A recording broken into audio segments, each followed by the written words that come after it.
रानू चिड़िया अपनी बेटी गुड़िया के साथ दाने की तलाश में घर से निकली होती है। वो दाना ढूंढते ढूंढते जंगल से बहुत दूर निकल जाती है कि अचानक से वहाँ पर तेज हवाएं चलती है और बर्फ गिरना शुरू हो जाती है। रानू चिड़िया तो बहुत डर जाती है और अपनी बेटी के साथ एक जगह पर बैठ जाती है। अरे मम्मा, मुझे बहुत ज्यादा ठंड लग रही है, चले हम दोनों घने पेड़ में छुप जाते हैं, तो ऐसे हमें ठंड नहीं लगेगी। अरे गुड़िया बेटा, हम वहाँ पर नहीं जा सकते, वहाँ हमारी जान को खतरा हो सकता है। देखो वो पेड़ कितनी जोर जोर से हिल रहा है, अगर वो टूटा तो हम दोनों उसके नीचे फंस जाएंगे। तो इसलिए बेहतर यही होगा कि हम यहीं पर रुके, कम से कम हमारी जान को खतरा तो नहीं होगा। तो ऐसे बोलकर वो दोनों इस कड़ी ठंड में खड़ी रहती है। कुछ देर बाद बर्फ गिरना बंद हो जाती है और मौसम साफ हो जाता है। तो वो दोनों माँ बेटी बिना दाना लिए अपने घर वापस जा रही होती है। तो जैसे ही वो अपने पेड़ पर पहुंचती है तो वो बहुत हैरान हो जाती है, क्योंकि कुछ देर पहले आए तूफान से उसका घर टूट चुका होता है। रानू चिड़िया अपने घर की हालत देखकर तो बहुत परेशान हो जाती है।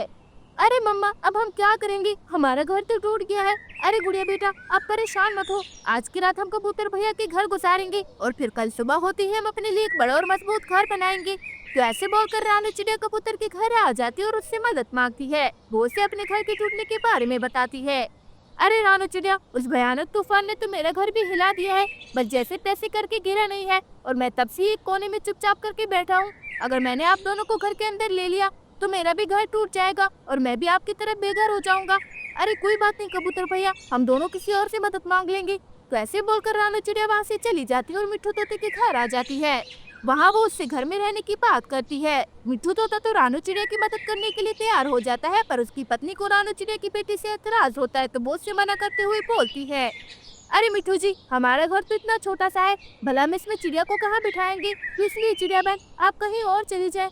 अरे हरियाली बहन, अगर आप मुझे घर के अंदर आने देती तो मैं जैसे तैसे करके रात गुजार लेती, पर जब आपका मन ही नहीं है तो यहाँ पर रुकने का कोई फायदा नहीं, मैं अपने और अपनी बेटी के रहने के लिए कोई और जगह ढूंढ लूंगी। तो ऐसे रानू चिड़िया उदास होकर वहाँ से भी चली जाती है। वो आखिर में कालू कवि और गोरी कवि के घर आती है। वो दोनों पति पत्नी तो घर के अंदर घोड़े बेचकर सो रहे होते हैं, तो रानू चिड़िया जोर जोर से उनके दरवाजे पर दस्तक देती है, जिसकी आवाज सुनकर वो दोनों कवि उठ जाते हैं। अरे कालू जी, पता नहीं कौन मनहूस है जो इतने खराब मौसम में हमारे घर आया है, उसकी वजह से मेरी सारी नींद खराब हो गई। अरे गोरी, ये तो बाहर जाकर ही पता चलेगा, तो तुम जल्दी से जाओ और देख कर आओ कि बाहर कौन आया है। अरे कालू जी, जब देखो आप सारे काम मुझसे ही करवाते रहते हैं और खुद कोई भी काम नहीं करते। तो ऐसे बोलकर गोरी कभी बाहर आ जाती है। अरे चिड़िया तू, मुझे लगा ही था कि इस वक्त सिर्फ तू ही आ सकती है, तेरी वजह से मेरी सारी नींद खराब हो गई। अब जल्दी बता क्या काम था, मुझे बहुत सर्दी लग रही है यहाँ पर। अरे गौरी बहन, आज के तूफान में मेरा घर टूट गया और मैं और गुड़िया पूरा दिन उस कड़ी ठंड में बाहर ही खड़ी रहे, तो मेहरबानी करके सिर्फ आज की रात हमें अपने घर में रुकने दे, कल सुबह होते ही मैं अपने लिए दूसरा घर बना लूंगी। अरे चिड़िया, मेरे घर में सिर्फ 2 ही घोंसले हैं जिसमें मैं और कालू जी रहते हैं, तो फिर तुम दोनों कहाँ रहोगी। अरे गौरी बहन, मैं सिर्फ एक कोने में ही बैठी रहूंगी, आप मुझे घर के अंदर तो आने दे। अरे चिड़िया, मेरे घर में सिर्फ एक ही कोना है, तो फिर तुम्हारी बेटी कहाँ बैठेगी। अरे गौरी बहन, मैं गुड़िया को अपनी गोद में बिठा लूंगी, पर आप मुझे घर के अंदर तो आने दे।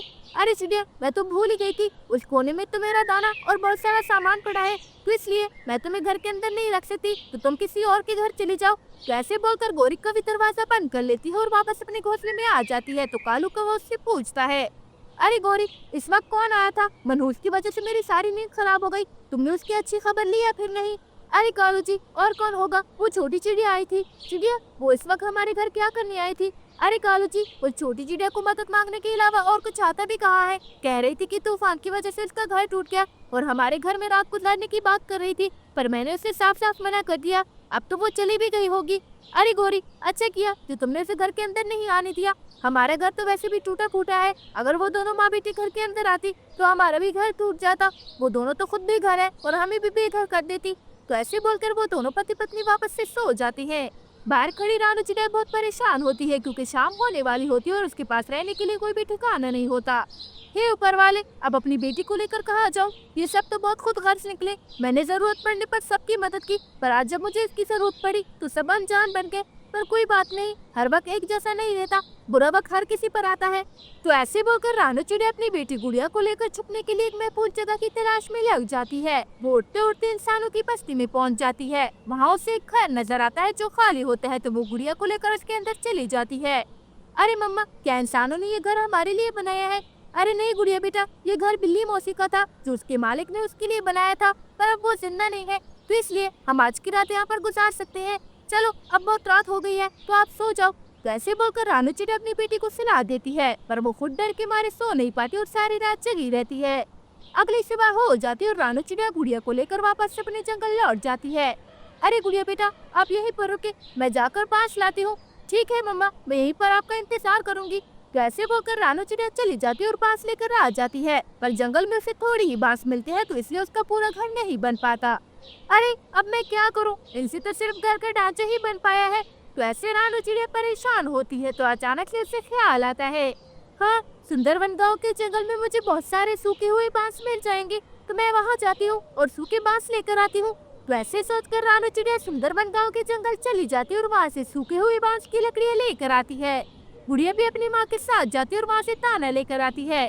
शाम होने तक वो दोनों ऐसी ही करती है। रानू चिड़िया अपने लिए एक बड़ा और मजबूत घर बना लेती है और गुड़िया खाने के लिए बहुत सारा दाना जमा कर लेती है। अरे मम्मा, ये घर तो बहुत गर्म है और मुझे यहाँ पर थोड़ी भी ठंड नहीं लग रही। हाँ गुड़िया बेटा, आज आपने भी बहुत मेहनत की और इतना सारा दाना जमा कर लिया। मैं तो कभी भी इतना सारा दाना जमा नहीं कर पाती जितना आज आपने अकेले ही कर दिया। अरे मम्मा, अब तो हमारे पास रहने के लिए घर भी है और खाने को दाना भी, तो अब हम आराम से यहाँ पर रह सकते हैं। तो ऐसे वो दोनों माँ बेटी आराम से अपने घर में बैठी होती है और उन्हें किसी भी चीज की परेशानी नहीं होती। ऐसे कुछ वक्त गुजर जाता है और जंगल में फिर से बर्फ गिरना शुरू हो जाती है। उसमें सबसे पहले कबूतर का घर टूट जाता है, क्योंकि उसका घर बहुत कमजोर होता है। हे ऊपर वाले, मेरे सर पर तो एक छाती थी और ये भी टूट गई। अब ऐसे में कोई भी मेरी मदद नहीं करेगा। एक रानू चिड़िया ही थी जो सबकी मदद करती थी, पर उस बेचारी का घर भी टूट गया है। मैं एक काम करता हूँ, अपनी मौसी के घर चला जाता हूँ। यहाँ ऐसे ठंड में मरने से तो अच्छा ही होगा। तो ऐसे कबूतर अपनी मौसी के घर जाने का फैसला कर लेता है। जंगल में बर्फ गिरना और भी ज्यादा हो जाती है। इतने में मिट्ठू तोते का घर टूट जाता है और वहाँ पर कालू कौवे का तो पूरा घर ही गिर जाता है। अरे कालू जी, ये क्या हो गया? हमारा घर तो टूट गया है, अब हम इस कड़ी सर्दी में कहाँ जाएंगे? ऐसे मौसम में तो कोई मदद भी नहीं करता और अपने घर में तो बिल्कुल भी नहीं आने देता, तो अब हम क्या करें? अरे गोरी, करना क्या है? अब हमें छुपने के लिए जगह ढूंढनी होगी, वरना इस ठंड में हमारी कुल्फी ही जम जाएगी। तो ऐसे बोलकर वो दोनों छुपने के लिए जगह ढूंढते हैं कि रास्ते में उन्हें मिट्ठू तोता और उसकी पत्नी मिल जाती है। वो सब उस ठंड में बाहर खड़े होते हैं। अरे कालू जी, यहाँ पर तो छुपने की कोई भी जगह नहीं है, अब हम क्या करें? हाँ गोरी, मुझे भी बहुत ज्यादा ठंड लग रही है। चलो हम किसी से मदद मांगते हैं, वरना ये ठंड हमें मार ही डालेगी। हाँ, हमें भी बहुत ज्यादा ठंड लग रही है। अरे मिट्ठू तोते, वो देखो वहाँ पर एक घर है, हम वहाँ चलते हैं, हो सकता है वो हमारी मदद कर दे। तो ऐसे बोलकर वो तब रानू चिड़िया के घर आ जाते हैं और उसके दरवाजे पर दस्तक देते हैं। इतने में रानू चिड़िया घर से बाहर आ जाती है। वो सब तो रानू चिड़िया को वहाँ पर देखकर बहुत हैरान हो जाते हैं।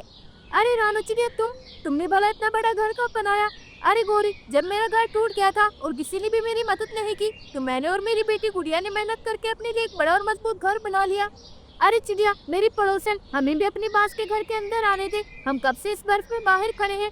हाँ चिड़िया बहन, मेरा पूरा जिस्म तो सुन्न हो गया है, अब जल्दी से हमें अपने घर के अंदर आने दे, वरना हम सब बीमार पड़ जाएंगे। तो ऐसे वो दोनों उससे बोलते हैं, पर रानू चिड़िया तो बहुत गुस्सा होती है और उन्हें सबक सिखाना चाहती है। अरे गोरी, मेरे घर में थोड़ी भी जगह नहीं है, सारे घर में दाना और फल पड़े हैं। अरे नहीं नहीं चिड़िया बहन, मैं सारा दाना एक कोने में रख लूंगी और एक जगह बेच जाऊंगी, तो मेहरबानी करके हमें अपने घर के अंदर आने दे।